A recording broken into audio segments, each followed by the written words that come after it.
Hey, YouTube, Aiden/BurgerBob, whatever you want to call me.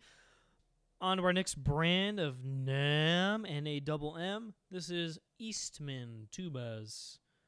This is the same Eastman as earlier, but I've separated out the tubas for some reason. Anyway, my usual disclaimer, I work for two drum corps. One is Pacific Crest, which is sponsored by Jupiter, and one is Cadet, sponsored by Yamaha. And my views don't reflect either one of those organizations, and I play mostly consular instruments and a Yamaha euphonium, and I'm not sponsored by any of those guys. There we go. Cool.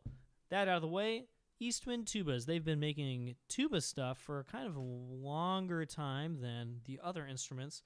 This is the same company that owns Shires now, makes trombones that I think are pretty good, especially the bass trombone. First thing is I had a band director ask me to play their like kind of middle upper range B-flat tuba with 4 valves. I don't have a model number on this. I could probably find it, maybe like a 534 or something. Anyway, this is like a 4/4 B-flat tuba.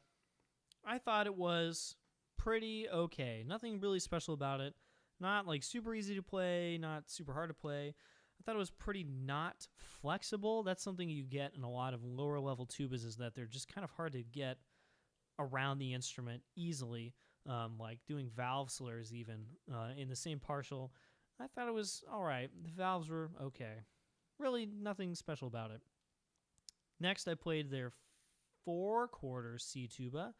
I thought this was a pretty gosh darn good instrument. Obviously, just like several steps above that B-flat tuba I just played. Even though it had a kind of a buzz on the 5th valve. I couldn't tell if a screw was loose, linkage was loose or something. But when I used the 5th valve to play notes like low F, it would buzz. And I'm not sure what that was about. I didn't spend a whole lot of time on this. I went to the euphonium, which I thought was good enough. Nothing really special about it. I thought it was okay. The tuning was all right. The blow is okay, even though I didn't think it was spectacular. I thought the ergonomics for the left hand were not super stellar. The 3rd valve slide is where you put your left hand, of course. And I thought it was too far away from the main bow of the instrument. On my Yamaha, they are almost touching. I think there's like a little brace in there. So your finger and your hand are pretty close to the 4th valve. On this Eastman, that space was much bigger, maybe like half an inch. So I had to like kind of stretch my hand to get around. And left hand ergonomics on euphoniums are already bad enough. That was an interesting decision they made to make that so much farther away from the main bow. So Eastman tubas, I mean, I didn't play their really top quality stuff, and I'm not good at tuba. But I thought the euphonium was okay, not standing out in any particular way.